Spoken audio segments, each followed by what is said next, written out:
Ever felt like you're constantly running on empty because you're too busy making sure everyone else's cup is full? It's like you're the go-to person for everyone's problems. But when you look around for someone to fill your cup, its cricket sounds familiar, doesn't it? This is where we stumble upon an ancient truth, one that's been around since the times of Stoicism. Yet it's as relevant today as ever. Stoicism isn't just about enduring pain or hardship. It's about finding the incredible strength that comes from knowing when to say no, when to prioritize yourself, and how to truly be there for others without losing yourself in the process.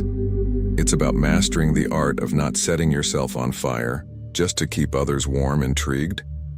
You should be, because today we're diving deep into how these ancient Stoic principles can revolutionize the way you approach kindness, generosity, and yes, even self-care.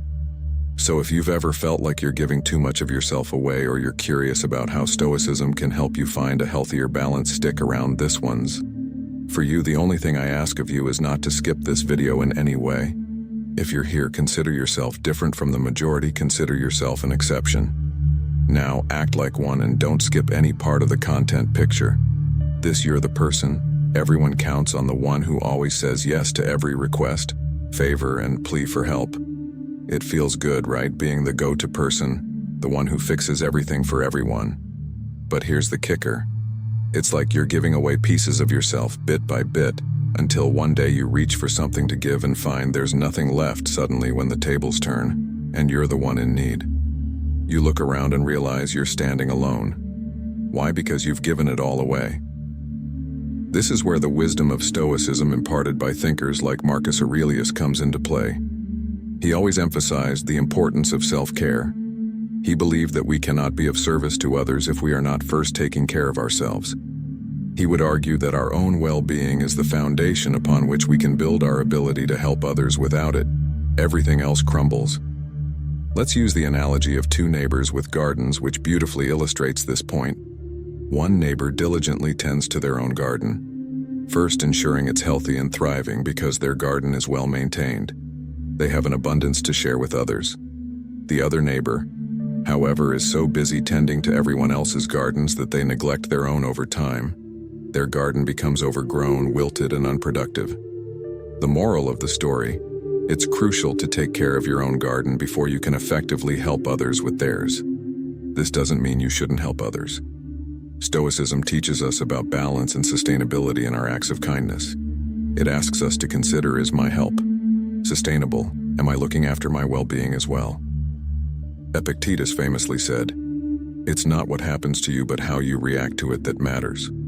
This wisdom reminds us that we have the choice and the power to say no when necessary, to ensure that our acts of kindness are not at the expense of our own health and happiness. Plato, another luminary of Western philosophy, emphasized the importance of knowing oneself in the context of being overly generous. Knowing oneself means recognizing our limits and understanding that true help and kindness are only possible when we are in a position of strength, not depletion. And let's not forget Carl Jung, a titan of psychology, who said, "Who looks outside dreams, who looks inside awakes." This encourages us to look inward and ensure we are not dreaming away our energy on external demands at the expense of our inner well-being. The Stoics, like Seneca, Marcus Aurelius, and Epictetus, were all about the purity of action, doing the right thing for its own sake, not for some reward or recognition. Seneca in particular had a lot to say about generosity. He believed that true generosity doesn't look for a pat on the back. It simply gives, because it's the right thing to do. He said, "We should give as we would receive, cheerfully, quickly, and without hesitation, for there is no grace in a benefit that sticks to the fingers." Imagine giving just to see the joy on someone's face, with no hidden agenda or silent tally of who owes whom. This is the heart of Stoic generosity. It's about giving from a place of abundance of spirit, not necessarily material wealth. When we give hoping for something in return, we're not really giving, we're trading. And let's be honest, life's too rich and complex to be reduced to a mere transaction. This philosophy dovetails beautifully with what Aristotle talked about regarding virtues. He believed that true virtue lies in finding joy in virtuous acts themselves, not in the external rewards they might bring. This aligns perfectly with the Stoic view on generosity. It's about finding joy in the act of giving in the knowledge that you've made a difference, however small, in someone else's life. Plato emphasized the importance of acting according to our highest ideals, regardless of the outcome. This approach to generosity means giving because it aligns with who we aspire to be, not because we're expecting a return. It's about being true to our ideals, about embodying the virtues we value most. And then there's the psychological angle, beautifully articulated by Carl Jung, who spoke about the shadow and the persona, the parts of ourselves we show to the world, and those we keep hidden. Jung's work encourages us to integrate all parts of ourselves, which includes acknowledging the joy we find in giving without expectation. It's a profound act of self-integration and authenticity. Epictetus reminds us that we control our intentions and actions, but not their outcomes. So when we give, we do it from a place of control, choosing to be generous, choosing to offer kindness without a thought for what might come back to us. This is empowering. It shifts our focus from what the world owes us to what we can contribute to the world. So here's the thing. Giving without expecting anything back is not just noble, it's liberating. It frees us from the disappointment of unmet expectations and the bitterness of feeling used. It keeps our spirit of generosity alive and well, enriching our lives and the lives of those around us. This doesn't drain us, it fills us up with the deep, enduring joy of having made a positive difference, no matter how small, in today's always-on, always-connected world. It feels like everyone wants a piece of us. Our time, our energy, our attention. It can get overwhelming. Stoicism, with its emphasis on personal virtue and inner peace, teaches us the vital importance of saying no. But let's be clear, this isn't about turning our backs on those in need. It's about safeguarding our own well-being so we can truly be of service to others. Consider the poignant story of a mother who, out of love and care, did everything for her daughter. While this might sound like the epitome of parental love, it had unintended consequences. The daughter never learned to navigate the world on her own. It was only after the mother's passing that the daughter was forced to stand on her own feet. This story, though simple, illustrates a profound truth. Excessive help can stunt personal growth. It's a reminder from the Stoics that fostering independence in others is crucial. By setting boundaries, we're not being cold or uncaring. Rather, we're encouraging those we care about to find their own strength and resilience. Marcus Aurelius spoke volumes about the importance of self-discipline and the wisdom of understanding what is within our control. Applying his teachings to the concept of boundaries means recognizing that while we can offer support, we can't live others' lives for them. It's about striking a balance between assistance and enabling, ensuring our help is truly beneficial and not a crutch that prevents personal development. Seneca believed in the value of self-sufficiency and warned against the pitfalls of dependency. By setting boundaries, we teach others to rely on their inner resources, just as Seneca taught that true happiness comes from within, not from external circumstances or the actions of others. Aristotle's concept of the golden mean, finding the virtuous middle ground between two extremes, applies here as well. In the context of setting boundaries, it's about balancing our desire to be helpful with the need to maintain our own health and happiness. It's a form of practical wisdom or phronesis that guides us to make decisions that are good both for us and for those we interact with. Plato's emphasis on the well-ordered soul, one that harmonizes the parts of the self, can be seen in the act of setting boundaries by defining what we will and will not accept. We're creating internal order, ensuring that our rational, spirited, and appetitive aspects are in alignment. This harmony within ourselves enables us to interact with the world in a more balanced and effective way. Carl Jung, from the perspective of depth psychology, might suggest that setting boundaries is an essential part of individuation, the process of becoming fully oneself by delineating where we end and others begin. We are not only protecting our psychic energy, but also encouraging others to embark on their own journey of self-discovery. There's a critical lesson many of us learn the hard way. The risk of being perceived as always available, always ready to drop everything for others. It's a path that can lead to feeling undervalued and taken for granted.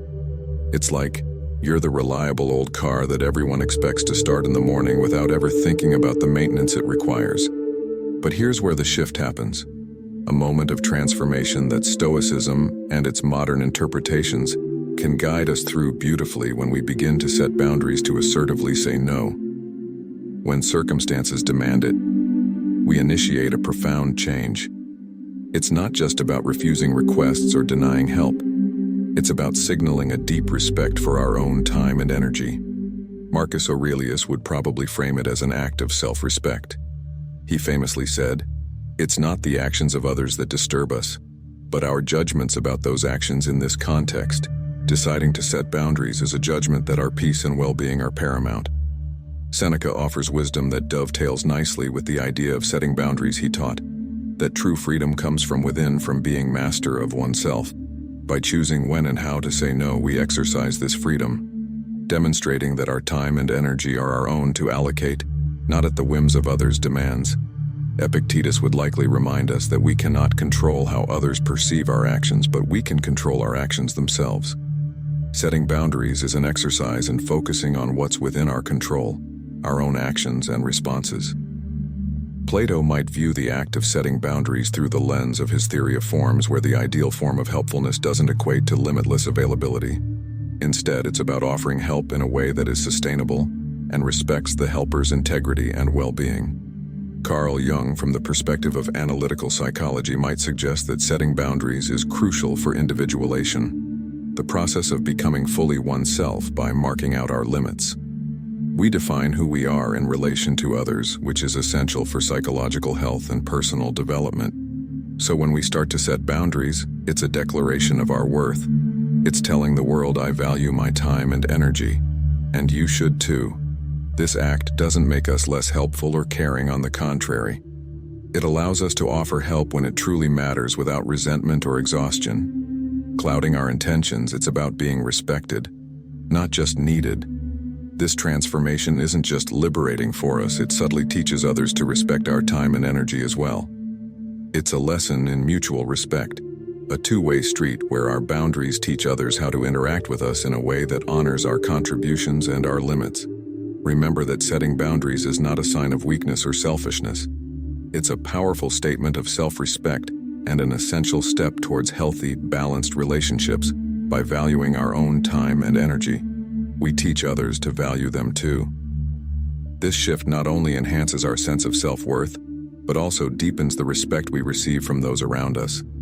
Let's carry this wisdom forward, embracing the strength that comes from knowing and asserting our worth. So after wandering through the rich landscapes of Stoicism and exploring the nuances of kindness, boundaries, and self-care, what's the essence that we're left to hold? It's a profound realization, really one that reshapes not just our actions but our very approach to life. Stoicism, with its ancient roots and timeless wisdom, isn't a call to retreat from the world or to harden our hearts against the needs of others. Far from it.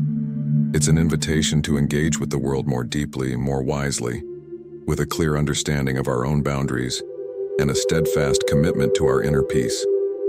This philosophy teaches us a balance that's rare and precious in today's fast-paced, often demanding world. It shows us that true generosity isn't about giving until we're depleted. It's about giving in a way that enriches, but the giver and the receiver. It's a form of generosity that's sustainable, rooted in a deep awareness of our own needs and the genuine desire to meet the needs of others. Living a Stoic life means navigating the delicate dance between caring for others and caring for ourselves. It's recognizing that we can't pour from an empty cup, that our ability to be there for others hinges on how well we look after our own well-being. Marcus Aurelius, Seneca, and Epictetus, all these Stoic sages were onto something profound. They understood that inner peace isn't a passive state, but the result of conscious, deliberate choices about how we engage with the world and where we set our limits. It's about finding joy in the act of giving, without attaching our happiness to the outcomes of our actions or the approval of others. Stoicism teaches us to find fulfillment in the knowledge that we've acted according to our principles, that we've contributed to the world in a way that's true to our values and respects our limitations. And here's perhaps the most beautiful part: when we live by these Stoic principles, we create a ripple effect. Our approach to life, grounded in wisdom and self-respect, becomes a model for others. We show that it's possible to be kind without losing ourselves, to be generous without becoming martyrs. We inspire those around us to find their own balance, to protect their inner peace, while opening their hearts to the world. So the takeaway from all this, it's a call to live boldly and compassionately with a keen awareness of our own needs and the needs of others. It's an encouragement to set boundaries that allow us to be present and genuine in our acts of kindness. Stoicism isn't about withdrawing from the world, it's about engaging with it more fully with a clear-eyed understanding of what it means to live well. As we draw this journey to a close, remember the path of Stoicism is not one of isolation, but of profound engagement with the world. It's about cultivating an inner sanctuary of peace from which we can extend our kindness and generosity without losing ourselves in the process. This wisdom, ancient yet so vital today, invites us to live fully, to embrace the delicate balance between giving and preserving, between being there for others and honoring our own needs. And now, as we ponder these timeless teachings, I invite you to explore further. On the screen, you'll find suggested videos that delve deeper into the art of living well, into finding that perfect harmony between the demands of the world and the whisperings of our souls. Let's continue to grow together, to inspire and be inspired as we navigate the beautiful complexity of life with wisdom, courage, and a boundless heart. Thank you for sharing this moment with me and for being an integral part of the Stoic power.